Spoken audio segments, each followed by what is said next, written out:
एक पुरानी हवेली शहर से दूर जंगल के किनारे अकेली खड़ी थी और उसी हवेली में रह रही थी अदिति।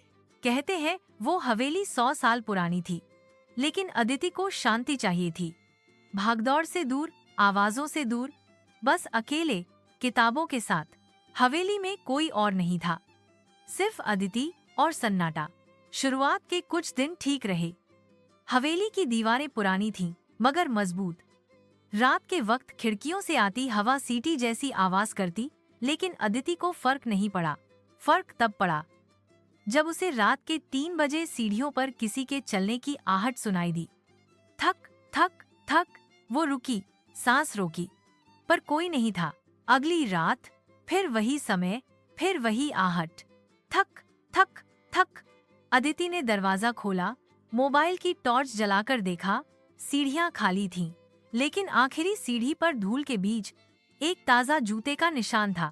उसने खुद को समझाया, शायद मेरा वहम है। तीसरी रात के 3 बजे सीढ़ियों की आहट नहीं आई, लेकिन इस बार आहट उसके कमरे के दरवाजे के बाहर थी। कर्क कर्क कर्क, जैसे कोई दरवाजे को धीरे धीरे नाखून से खुरच रहा हो। अदिति चुप रही। रोशनी बंद, सांसें धीमी, और वो आहट बंद हो गई। सुबह हुई। अदिति ने पूरे घर की तलाशी ली, कोई नहीं। वो सोच चुकी थी, अब यहाँ नहीं रह सकती। पर उसी शाम उसने अपना बैग उठाया तो बैग पर एक कागज चिपका मिला।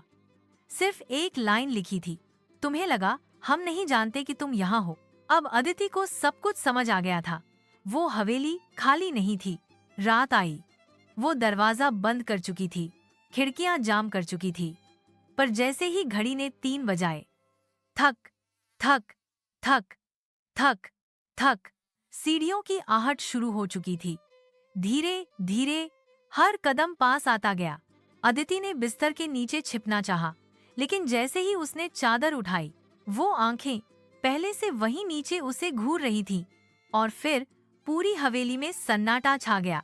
क्या तुमने भी कभी रात को 3 बजे कोई आहट सुनी है? तो सोचो, वो किसकी थी? एडी। अगर आपको पसंद आई ये कहानी तो सब्सक्राइब कीजिए। टून ट्रोव, जहां डर की कहानियां सिर्फ कहानियां नहीं होती,